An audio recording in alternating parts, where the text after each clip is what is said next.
Senhores, a culpabilidade, como nós vimos, ela hoje é formada por 3 elementos. Ela é formada por imputabilidade, potencial consciência da ilicitude e exigibilidade de conduta diversa. São os 3 elementos que formam hoje a culpabilidade. Nós vamos começar o estudo do segundo, da potencial consciência da ilicitude.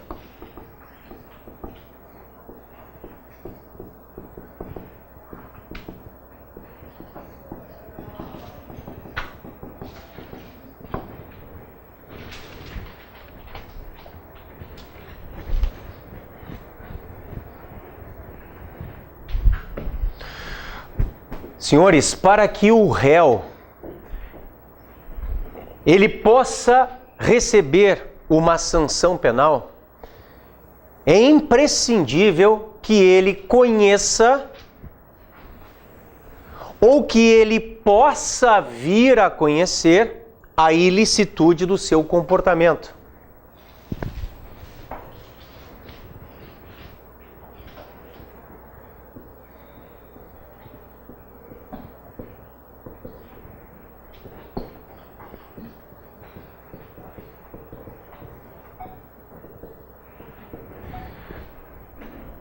Coloquem aí conhecimento profano do injusto.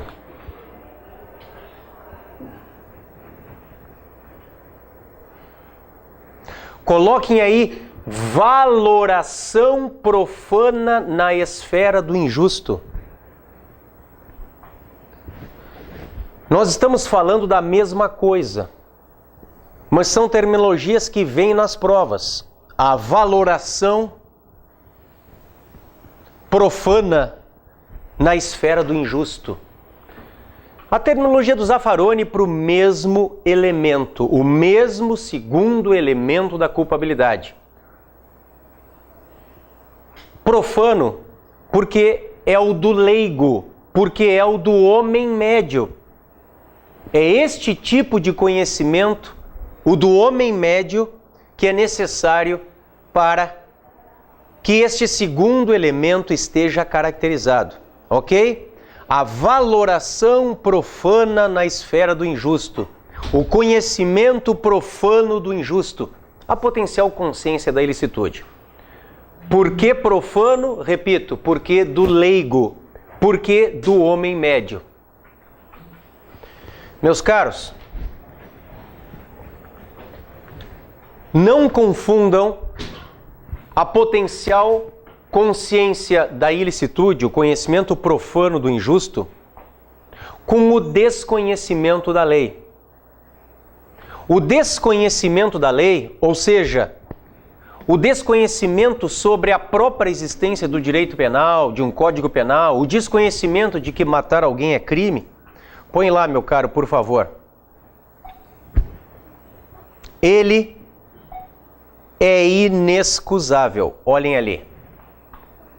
A alegação de desconhecimento da lei, olhem na tela, ela é inexcusável, podendo no máximo servir como atenuante. Lá no 65, então eu combino o 21, lá com o 65, são circunstâncias que sempre atenuam a pena. Olhem o inciso 2, o desconhecimento da lei. Então, se cair desconhecimento da lei, vocês já sabem. É inexcusável, mas poderá ser uma atenuante. Ou seja, o réu vai ser condenado com uma pena atenuada.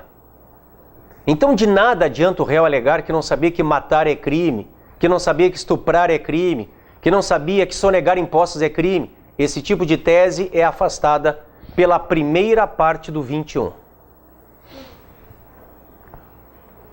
Agora, claro, nós não vamos confundir o completo desconhecimento da lei com o conhecimento equivocado. Porque vejam aqui, o desconhecimento a respeito da ilicitude do comportamento do sujeito, isto eventualmente pode socorrê-lo, porque nós estamos na esfera do erro. Então o que nós vamos ver agora é a teoria do erro. Dentro do espaço de tempo que nós temos, nós deveríamos trabalhar agora só o erro de proibição. Mas, como nós não temos uma aula só para erro, não temos como ter uma aula só para erro, eu aproveito e lanço a teoria como um todo para vocês. Então, o que eu vou fazer? De um lado do nosso quadro, eu vou colocar erro de proibição.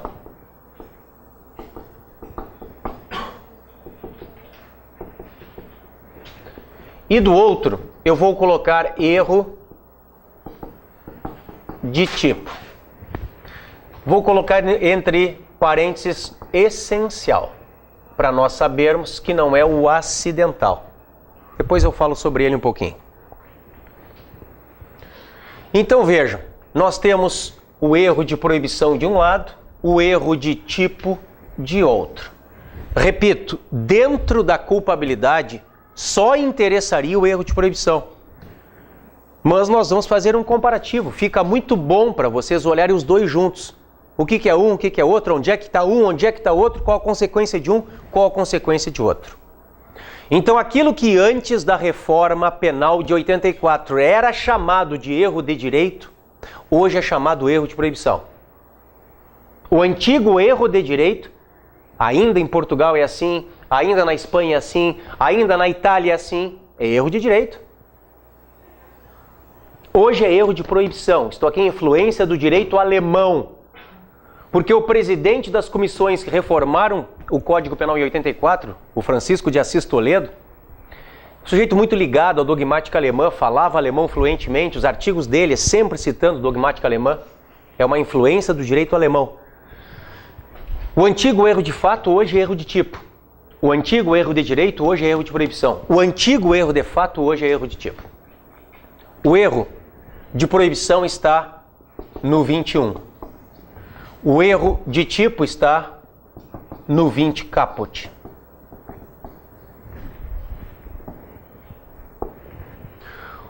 O erro de proibição, coloquem aí, senhores, é o que incide sobre o caráter proibitivo da norma.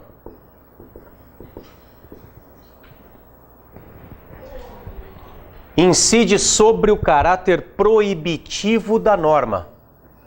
O sujeito, ele conhece a realidade fática.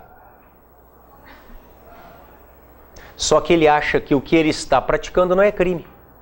Ele acha que o comportamento dele é lícito. Repito, a realidade fática do agente é perfeita. Pode aproximar aqui, Diego.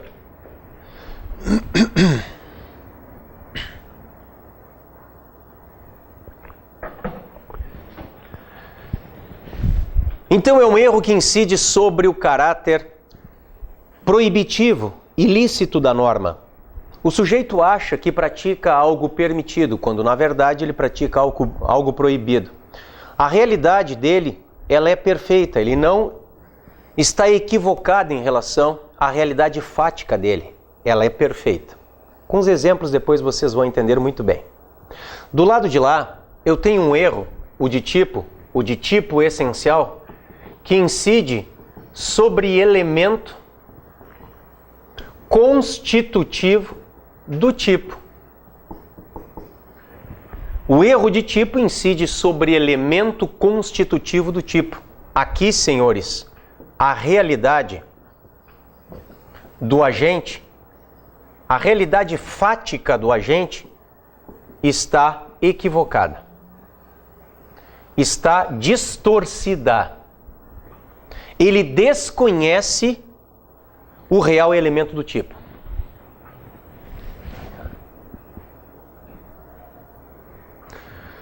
Questão de prova. Sempre questão de prova agora nos exemplos, tá? Só para vocês verem. Depois nós vamos para a consequência. Vamos procurar entender a espécie de erro antes. Um rapaz muito falante chega para uma senhora que está na rodoviária, prestes a entrar no ônibus, e diz para a senhora que precisa mandar uma caixa de remédios para a mãe dele, que a mãe dele está muito mal, que ela mora na cidade para onde está indo essa senhora.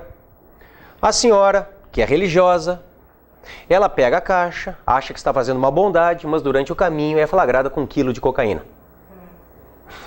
Isto é erro de tipo ou de proibição? Opa, eu ouvi proibição? Cuida, se fosse erro de proibição, esta senhora deveria saber que está levando cocaína, mas achar que não é crime. Seria uma tese absurda no processo, pessoal. É claro que é erro de tipo. Porque se ela soubesse que era droga, ela não teria levado. Ela acha que é remédio. É erro de tipo. Eu fui no restaurante, pendurei meu casaco no guarda-roupas do restaurante, fiz a refeição, estou indo embora, peguei o casaco, só que estou levando para casa um casaco igual ao meu, achando que é o meu. Eu estou subtraindo coisa alheia. Móvel. Isto é erro de tipo ou de proibição? É erro de tipo. Se eu soubesse que era alheio, eu não teria levado. A minha realidade está equivocada, está distorcida. Para que fosse erro de proibição, deveria ser assim. A doutora me deve dinheiro. Aí eu espero ela sair, para o intervalo eu vou ali e pego o notebook dela, achando que eu posso me pagar assim. Isto é crime.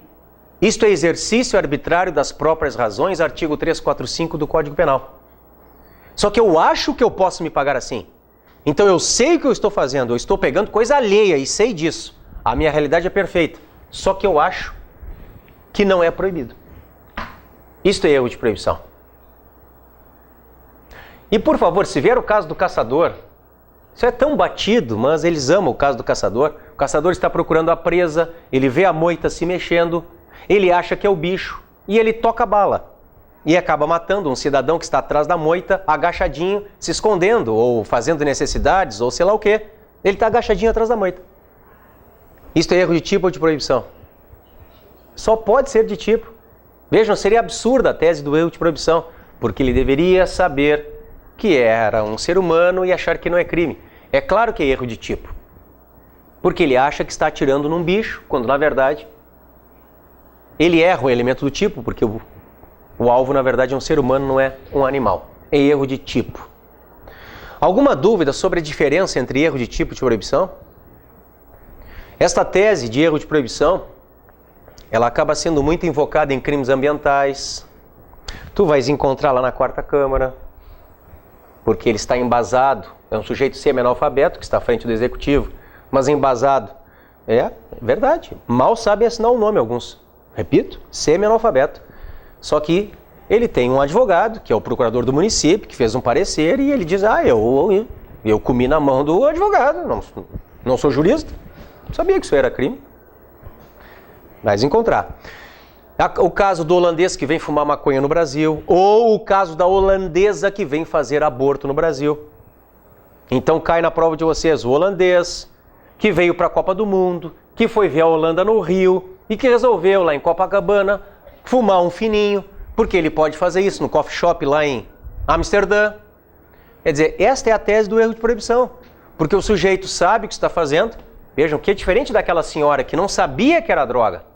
Esse rapaz sabe que é droga, sabe que vai dar barato se ele fumar, só que na cabeça dele não é proibido. Ele acha que no Brasil, que é um país liberal, é possível fumar maconha como ele fuma na Holanda. Então ele sabe o que está fazendo, só que ele acha que não é crime. Muito bem. Uma vez identificada a espécie do erro, se é de tipo ou é de proibição, nós vamos para as consequências. A lei, quando ela fala no 21 do erro de proibição, ela diz que se ele for excusável ou inevitável, vejam, ele isenta de pena. Olhem ali. O erro sobre a ilicitude do fato é o erro de proibição. Se inevitável, isenta de pena. Então vocês têm que colocar aí os sinônimos, tá? Porque daqui a pouco a gente se atrapalha com o sinônimo na prova. O erro, ele pode ser excusável, chamado de inevitável. chamado de invencível. É tudo a mesma coisa. Ou ele pode ser inexcusável, evitável, vencível. Aproxima aqui, meu caro. São sinônimos que aparecem nas provas.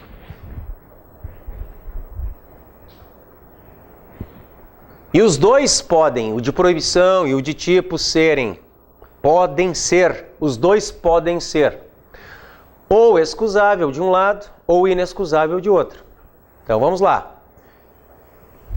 Se nós temos um erro que é excusável, é só vocês lembrarem, é porque o direito excusa, o direito desculpa o agente. Por quê? Porque é um erro inevitável, ele não poderia ser evitado. É um erro que não seria evitado mesmo que o agente tivesse empregado o grau de atenção do homem médio. Ele não teria conseguido evitar. É por isso que o direito, dá uma força e excusa e desculpa o agente.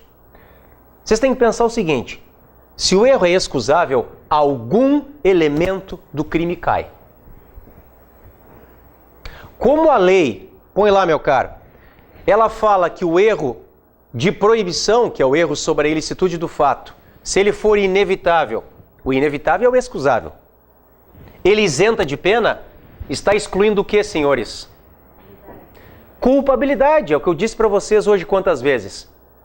Causas de isenção de pena são causas que excluem culpabilidade. Então o erro de proibição, excusável ou inevitável ou invencível, exclui a culpabilidade. Tá, e se for de tipo e for também excusável, que é o desculpável, ou inevitável, poderia ter sido evitado, inevitável não poderia ter sido evitado. Invencível, a mesma coisa que o inevitável. E for de tipo, olhem aqui o que diz a lei. A lei não é muito clara, mas nós chegamos a esta conclusão. Põe ali, meu caro. Diz assim o artigo 20. O erro sobre elemento constitutivo do tipo legal de crime exclui o dolo, mas permite a punição por crime culposo se previsto em lei. O que nos interessa é esta primeira parte. Ela está certa, só está incompleta. Porque se o erro é de tipo agora, e ele é excusável ou inevitável, coloquem exclui dolo e culpa. Falta culpa ali. Exclui dolo e culpa, ou seja, o próprio tipo. Então, concluindo, pessoal, se o erro é excusável, é o desculpável. Se ele é excusável e é de proibição, qual elemento do crime cai? Culpabilidade. Se ele é de tipo e é excusável, qual elemento do crime cai? Tipicidade. Porque não há dolo, não há culpa. Vocês têm que marcar exclusão de dolo no erro de tipo, tá? Se for excusável, dolo e também culpa. Muito bem. Aqui embaixo agora. Se ele é inexcusável, é porque ele é indesculpável. Inexcusável é indesculpável. O direito não desculpa o agente agora. Por quê? Porque ele é evitável. Ele poderia ter sido evitado. Ele é vencível. Ele poderia ter sido vencido, evitado. O direito não desculpa o agente agora. Então é só vocês pensarem, se ele não desculpa é porque sobra alguma coisa para o sujeito. Se for de proibição e inesculpável, indesculpável, inexcusável, olhem aqui.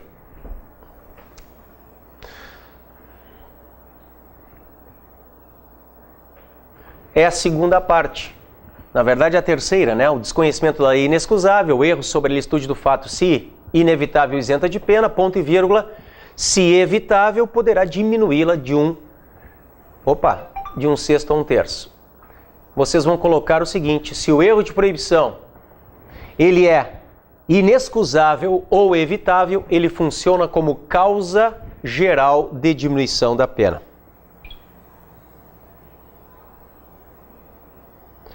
Causa geral de diminuição da pena.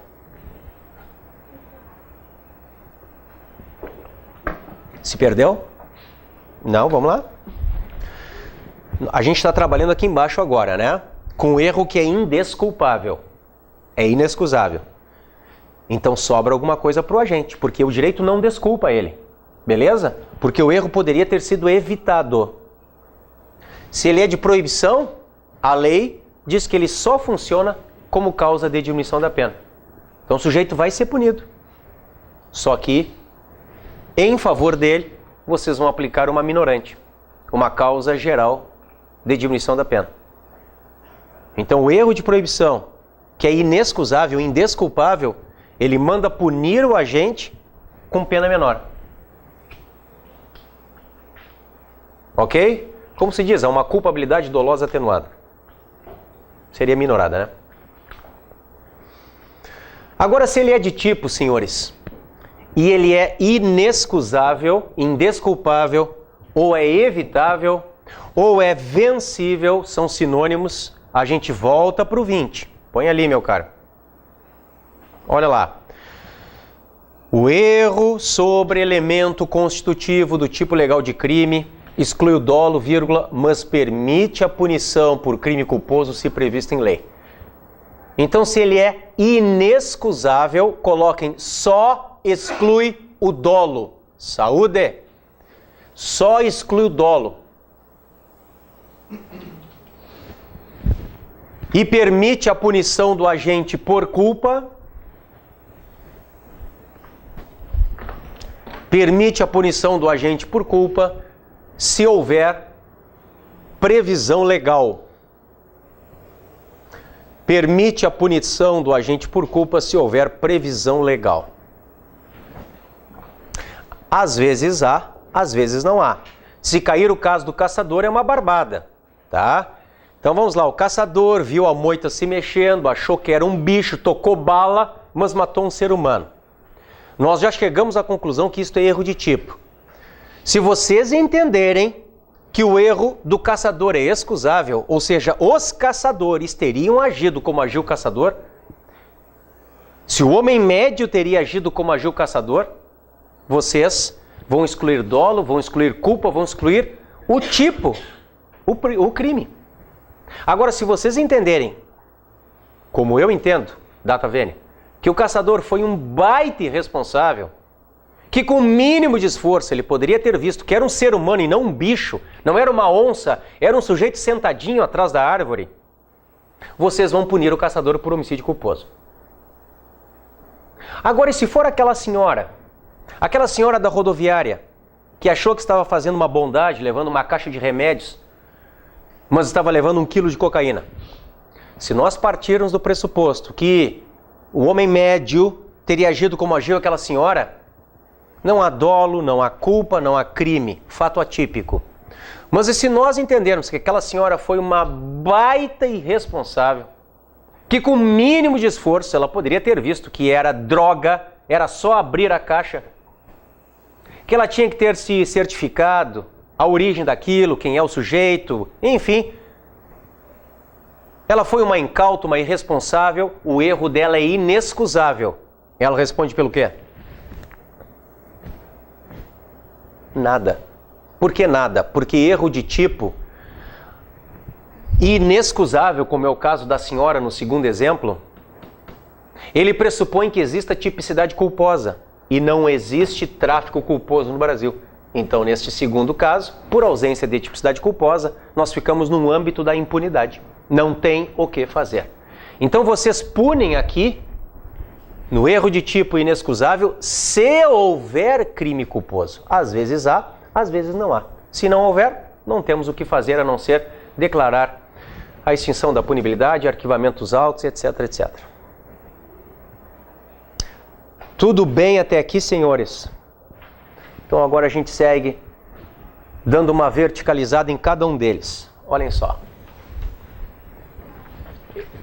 Eu começo pelo erro de proibição.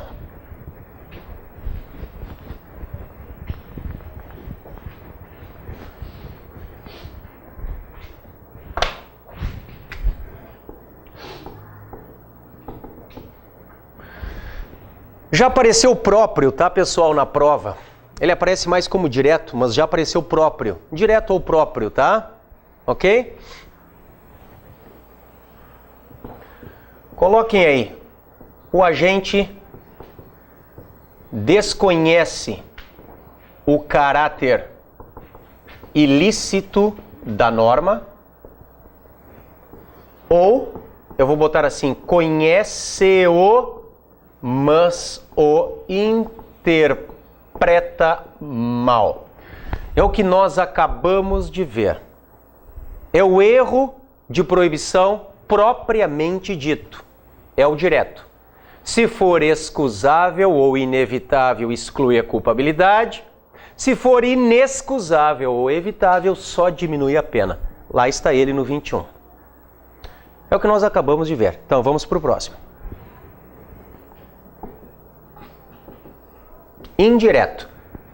Ele já apareceu em provas como impróprio. Eu vou escrever assim. O agente sabe que o fato é criminoso, vírgula, mas... Eu escrevi assim. O agente sabe que o fato é criminoso, mas...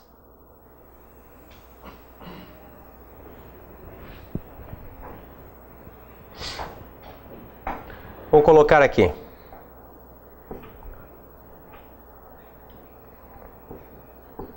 Supõe a existência de causa excludente da ilicitude. Eu escrevi supõe a existência de causa excludente da ilicitude, eu abreviei. Ou engana-se quanto aos limites de causa excludente da ilicitude, abreviei. No primeiro caso, ele acha que existe uma causa de exclusão da ilicitude que na verdade não existe. No segundo caso, ele se engana em relação aos limites de uma causa de exclusão da ilicitude que agora existe. Este é o erro de proibição indireto ou impróprio, que está muito vinculado com as discriminantes putativas. Aqui estão duas das três hipóteses de discriminantes putativas. Eu vou colocar a terceira em azul de propósito, já explico para vocês por quê. Ó, eu dei até um espacinho, tá? Coloquei mais embaixo aqui.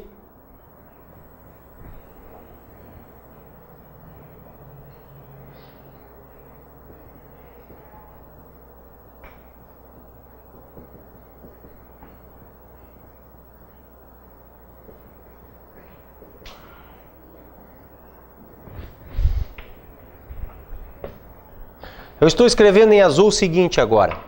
Supõe uma circunstância fática que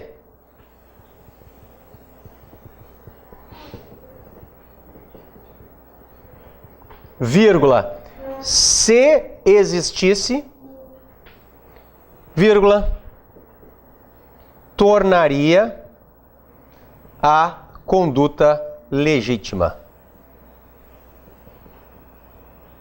Aproxima aqui, Diego, por favor. Olhem ali então com calma. Dentro do erro de proibição indireto ou impróprio, vocês têm o A e o B. Por quê? Porque A e B são erro de proibição impróprio. Só que quando nós falamos em discriminantes putativas, eu preciso ainda do C.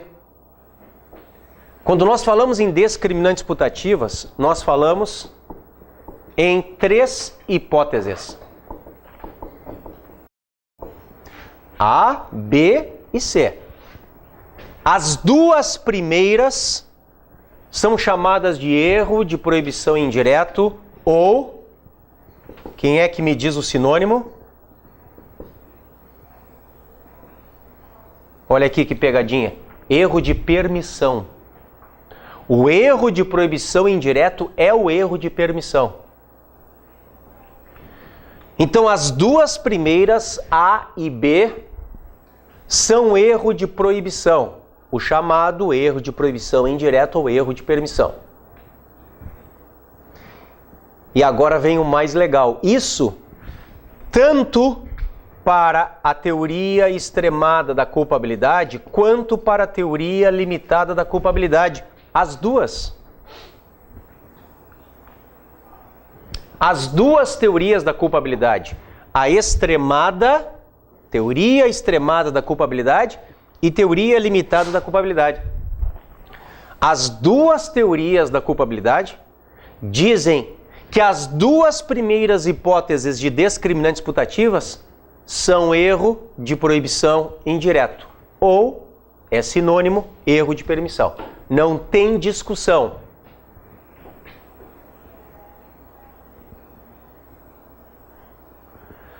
O problema, como eu já mostrei para vocês no início da aula de hoje, está no azul, aqui na letra C.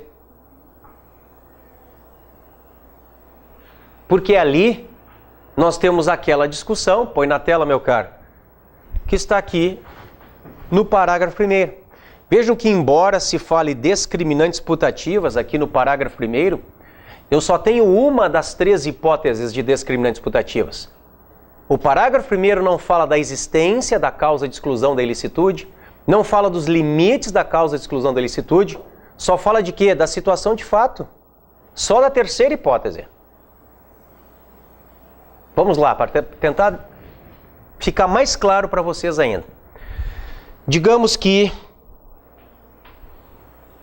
eu acorde, abro o jornal e veja ali em letras garrafais: foi aprovada a eutanásia. Eu leio aquela notícia, aquilo me toca de uma tal maneira porque eu tenho um ente querido no hospital que está há 20 anos sobrevivendo com aparelhos. O que eu faço? Foi aprovada a eutanásia. Bom, eu vou fazer o que eu sempre quis fazer, acabar com o sofrimento do meu ente querido. Vou para o hospital e desligo os aparelhos.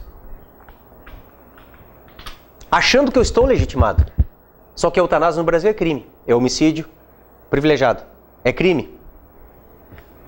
Eu não li bem a notícia. A notícia era: foi aprovada no outro país, não foi no Brasil. Então, eu errei. E o meu erro diz respeito à existência de uma causa de exclusão da ilicitude. Eu achei que eu estava legitimado. Por erro, mas eu na verdade não estava. Ou em relação aos limites. Eu encontro a minha mulher com outro e mato os dois. Achando que eu posso lavar a minha honra assim. Eu sou ofendido? Ô, boca aberta. Ah, é? Então, pum! Eu acho que eu posso reagir em legítima defesa dando um soco a um crime de injúria. Eu acho realmente, pensem. Então eu acho que eu estou legitimado, quando na verdade eu estou me excedendo. O erro diz respeito aos limites agora de uma causa de exclusão da ilicitude que existe. Estas duas primeiras hipóteses, senhores, são hipóteses de erro de proibição, o chamado indireto e impróprio ou erro de permissão. Tem discussão? Um diz é erro de tipo? Não tem. Todos dizem é erro de proibição. Os adeptos da extremada e os adeptos da limitada. A discussão está só aqui embaixo no 20, parágrafo 1º. A situação de fato. Então eu vejo o meu inimigo com a mão no bolso, eu acho que ele está puxando arma, eu pego e toco bala. Quando na verdade ele estava procurando a chave do carro, exemplo de ontem, da última aula. Esta última hipótese é igual ao caso do papai que acordou de madrugada achando que assaltante é o filho. Esta última hipótese, para a teoria extremada da culpabilidade, é erro de proibição. E para a teoria limitada da culpabilidade, é erro de tipo permissivo. Pode aproximar. Nós temos as duas posições que eu comentei antes com vocês.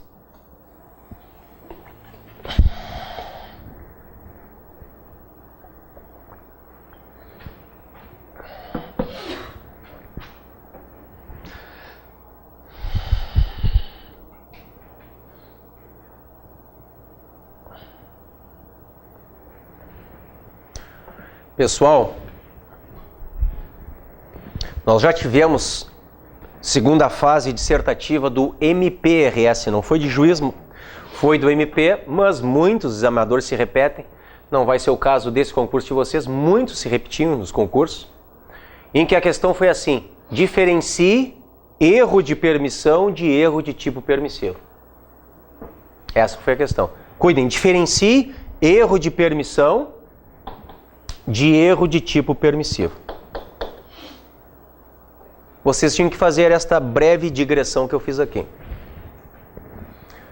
Está claro para todos vocês, pessoal?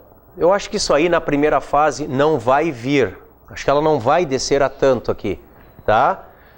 Vai ser uma questão mais própria para a segunda fase, mas vocês têm que saber a consequência. Vocês têm que saber que para a teoria extremada, isso aí pode vir na primeira fase, para a teoria extremada, a situação de fato, esse erro aqui é o quê? Ah, é de proibição. E essa situação de fato, lá do 20, parágrafo 1º, para limitado é o quê? Ah, é erro de tipo, o permissivo. E isso pode cair, não vai ter questão nula não. O que ela não pode é dizer a qual teoria do Código Penal. Na prova objetiva não pode. Porque há duas posições. Ah, mas a exposição de motivos não diz uma coisa? Diz, mas a doutrina, parte dela diz outra. Então isso tem que ser para a prova dissertativa. Tudo bem, pessoal? Posso seguir? Beleza, então vamos lá. Então vejam, eu dei o basicão para vocês. Agora eu verticalizei o erro de proibição e agora a gente dá uma descidinha no erro de tipo também, tá?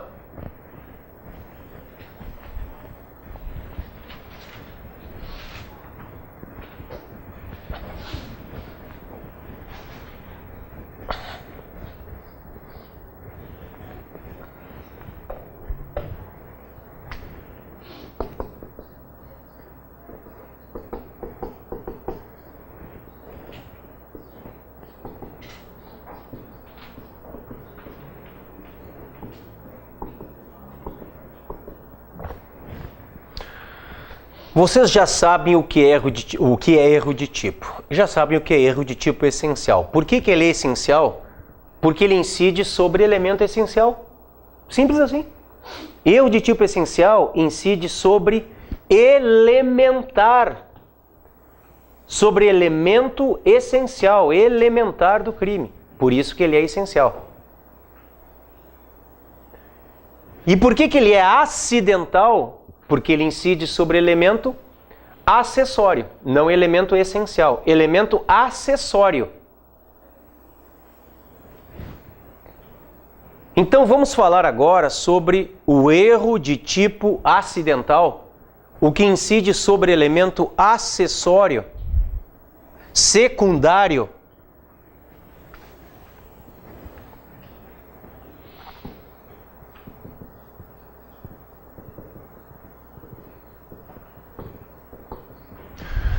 Vou escrever o latim aqui, porque daqui a pouco eles pedem latim, mas a tradução é óbvia, tá? Error in objecto. Erro sobre objeto. O agente supõe que a sua conduta recai sobre uma coisa.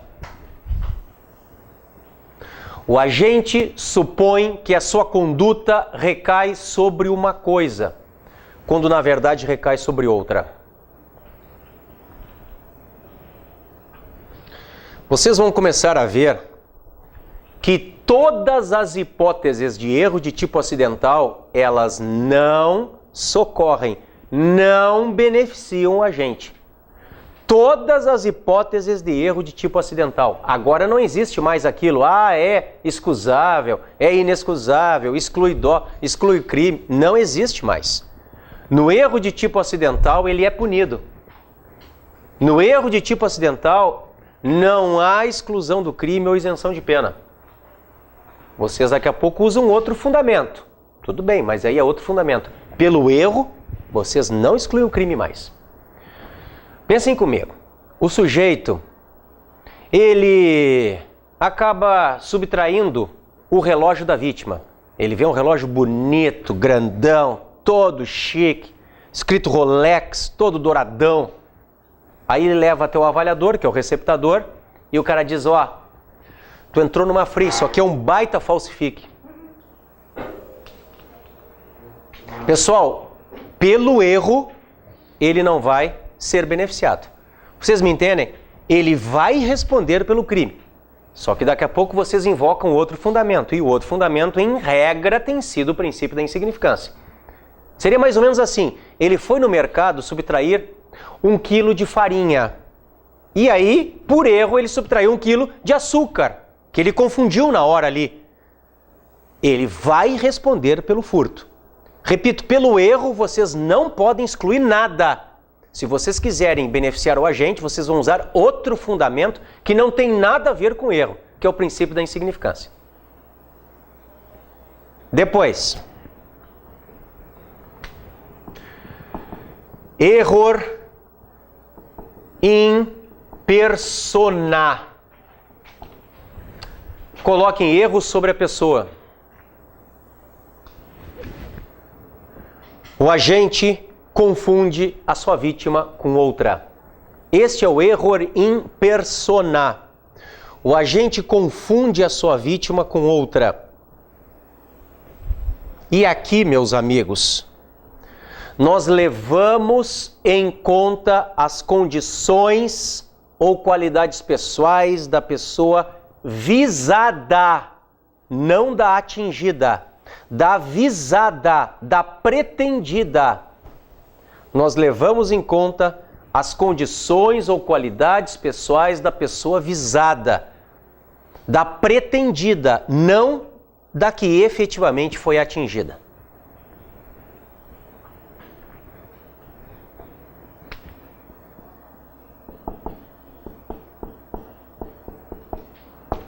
Esse tem fundamento legal. É o 20, parágrafo 3º. Vamos lá, Diego. Olhem ali, erro sobre a pessoa. Diz assim: o erro quanto à pessoa contra a qual o crime é praticado não isenta de pena. Esta frase, meus amigos, vocês vão tomar para toda e qualquer espécie de erro de tipo acidental. Ele nunca isenta de pena. Ele nunca exclui o crime. Nunca. O acidental. O essencial, sim, como nós vimos, se for excusável. Ponto. Não se consideram, neste caso, as condições ou qualidades da vítima, senão as da pessoa contra quem o agente queria praticar o crime. Caso verídico. Papai e mamãe estão inconformados porque a menina, ela está transando com o rapaz. É um rapaz de quem eles não gostam, eles não aprovam o relacionamento, mas é uma menina que tem 17 anos. Aí no dia do fato, na noite melhor. É um caso verídico que aconteceu em Guaíba quando eu era promotor ali. A mamãe acorda o papai, são 3 da manhã, o papai vai até a cama da menina, está estendida, a menina não está em casa, e ele diz, ela está com o vagabundo. Está nos autos isso, ela está com o vagabundo. Que a mamãe fala, depois isso aí está registrado. Aí o papai pega a arma, o machão, papai, né, pega a arma, vai até a casa do rapaz, é numa zona um pouquinho retirada do município, rural, tem estrada de terra, o carro está chegando, tem barulho, as pessoas se dão conta dentro da casa, apagam as luzes. Aí o papai desce de arma na mão do carro, ele sabe onde o rapaz mora, aí ele vê o vulto e ele grita, deu pra ti, vagabundo, está nos autos isso, deu pra ti, vagabundo. Papai toca-lhe bala. Quem é que o papai mata? A própria filha. Vocês estão vendo agora como é juridicamente fantástico esse caso? Porque o papai mata a própria filha e não incide agravante contra a filha, contra descendente, né? Não incide. Vocês se deram conta? Ele mata objetivamente a filha e não responde por crime contra a filha. Por quê? Porque é como na cabeça dele, é o que ele queria, é como se ele tivesse matado o rapaz que não é filho dele. Ele mata a filha, obviamente vai responder por aquele crime, mas como se tivesse matado o rapaz. Isto é erro sobre a pessoa. Pessoal, eu penso, nunca caiu, mas é um caso que eu acho que pode cair. Casos envolvendo gêmeos também. O matador de aluguel, ele vai com a foto da vítima dele até o endereço, que está ali atrás da foto. Chega na porta, dling-dlong, alguém abre a porta, ele olha para a foto, olha para o sujeito, pega a arma e toca-lhe bala. Só que ele matou o gêmeo. vocês têm que combinar o homicídio com 20, parágrafo 3º. Certo? Muito bem. Não acabou. Nós temos depois o ou a aberratio causae.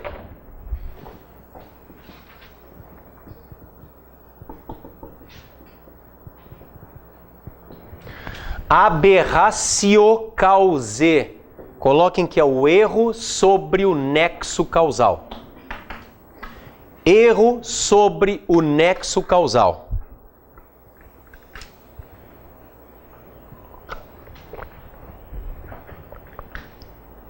Coloquem que o crime pretendido pelo agente se produz, porém, de outro modo. O crime pretendido pelo agente se produz, mas de outro modo.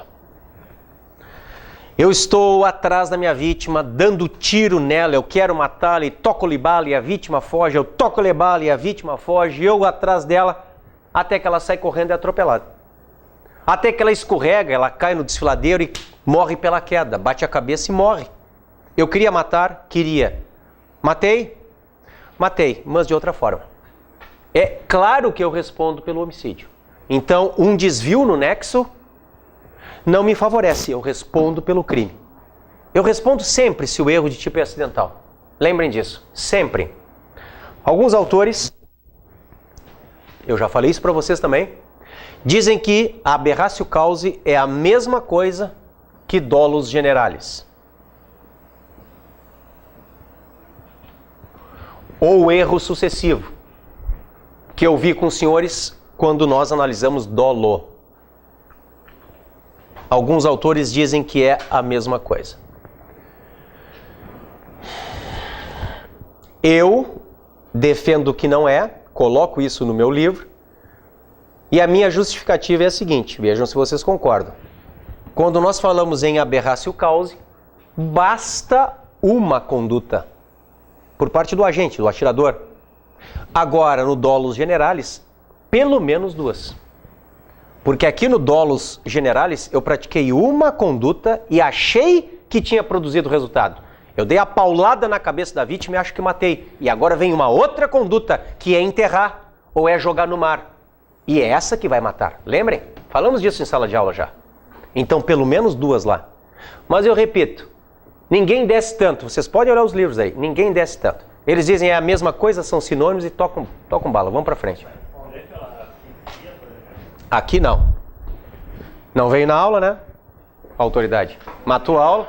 Não pode, porque o dolo dele tem que estar voltado ao meio cruel. Ele tem que querer causar um sofrimento intenso e desnecessário para a vítima. Se não tem nenhuma outra qualificadora, é homicídio simples. Agora, na outra hipótese, a vítima, por exemplo, acaba no lugar que está pegando fogo e morre incendiado. Tá. Vai responder porque ele conduziu a vítima até ali? Foi... Tu pode trabalhar, inclusive, no âmbito das concausas ali. Pode ser uma saída inteligente também trabalhar com 13. Sim. Se não fosse ele, tu tira ele da cena, a vítima não teria morrido. Não acabou.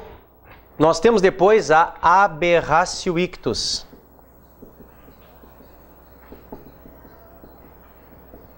Aberratio ictus. Este aqui é o erro na execução.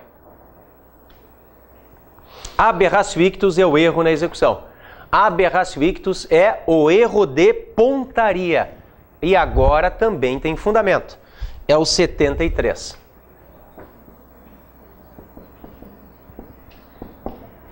Aberratio ictus está no 73, senhores. Vamos a ele. Diz assim: quando por acidente ou erro no uso dos meios de execução. É o erro de pontaria. O agente, ao invés de atingir a pessoa que pretendia ofender, atinge pessoa diversa, responde como se tivesse praticado o crime contra aquela, atendendo seu disposto no parágrafo 3º do 20.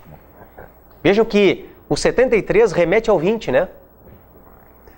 Só que são institutos completamente diferentes. Aí depois assim, no caso de ser também atingida a pessoa que o agente pretendia ofender, aplica-se, olhem aqui o 70, a gente vê depois, Se eu não me engano, é próxima aula já. Culpabilidade, concurso de pessoas e concurso de crimes. É a próxima aula, tá? Então a gente deixa para falar disso na próxima aula. O 70, que é o concurso formal. Volta aqui. Olhem só. Aqui vocês têm erro de pontaria. Só que vocês não têm confusão de vítimas. O que vocês têm é a mesma consequência. O 73 diz, é a mesma consequência do 20 parágrafo 3º. Mas não é o mesmo instituto. Porque lá em cima eu confundi a minha vítima com outra, mas eu não errei a pontaria. Lá em cima eu acertei quem eu queria. Só que eu matei a pessoa errada, porque eu achei que era minha vítima. Agora aqui eu não tenho confusão de vítimas, coisa nenhuma. Só que eu sou ruim de pontaria. Eu atirei sabendo que é minha vítima, o disparo passou ou transfixou a minha vítima e acertou um terceiro. Eu respondo como se tivesse acertado a pessoa que eu queria.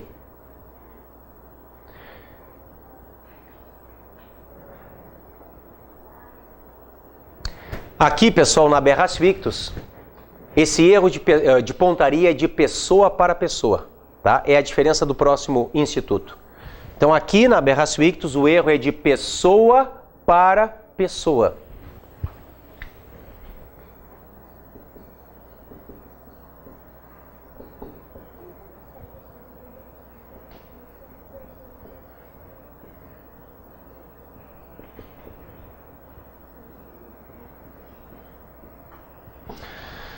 E por fim nós temos a aberratio criminis ou delicti. Artigo 74 do Código Penal. Também é erro de pontaria. Só que agora o erro se dá de crime para crime. O 73 se deu de pessoa para pessoa. E o 74 se dá de crime para crime. Vamos lá. O 74, de acordo com o nosso Código Penal, traz o resultado diverso do pretendido. Diz assim: fora dos casos do artigo anterior, quando, olhem o erro de pontaria, por acidente ou erro na execução do crime, sobrevém resultado diverso do pretendido, o agente responde por culpa, se o fato é previsto como crime culposo. Se ocorre também o resultado pretendido, aplica-se o 70. Então vocês podem ver, pessoal, que nestas duas últimas hipóteses, nós podemos trabalhar com uma unidade simples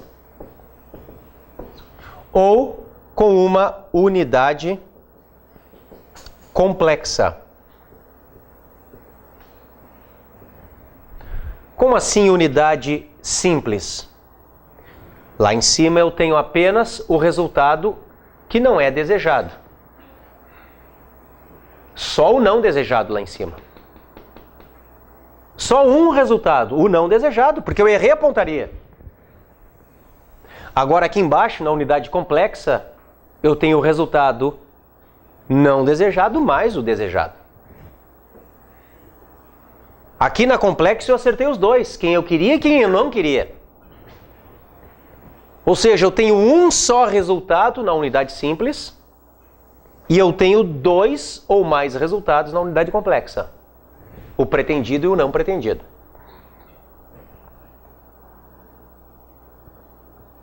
Vamos lá. Olhem aqui, por favor.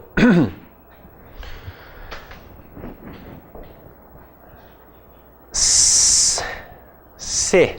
Vou esperar vocês. Tá todo mundo de cabeça abaixo, por isso que eu tô aqui parado, tá? Não, fiquem tranquilos. Hoje foi matéria, né? Olhem aqui. Se nós temos aberratio ictus com unidade simples, ela se resolve com o artigo 20, parágrafo 3º, diz a lei. Por favor, olhem de novo para a tela. Se então eu atinjo pessoa diversa, eu respondo como se tivesse praticado o crime contra aquela, atendendo seu disposto no 20, parágrafo 3º. Então volta para cá. Se eu tenho aberratio ictus com unidade simples, a solução está no 20, parágrafo 3º. A solução. Não é o mesmo instituto, a solução. Tudo bem.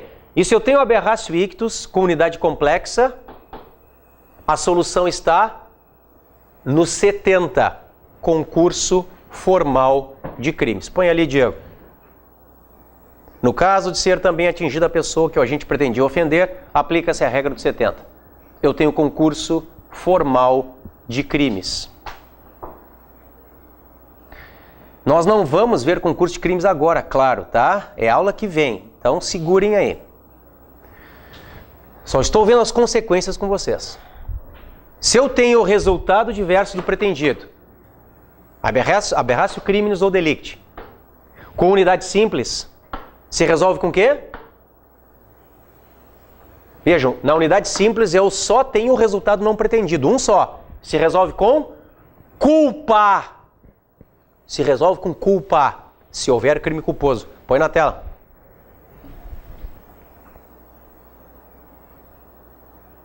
Olhem ali.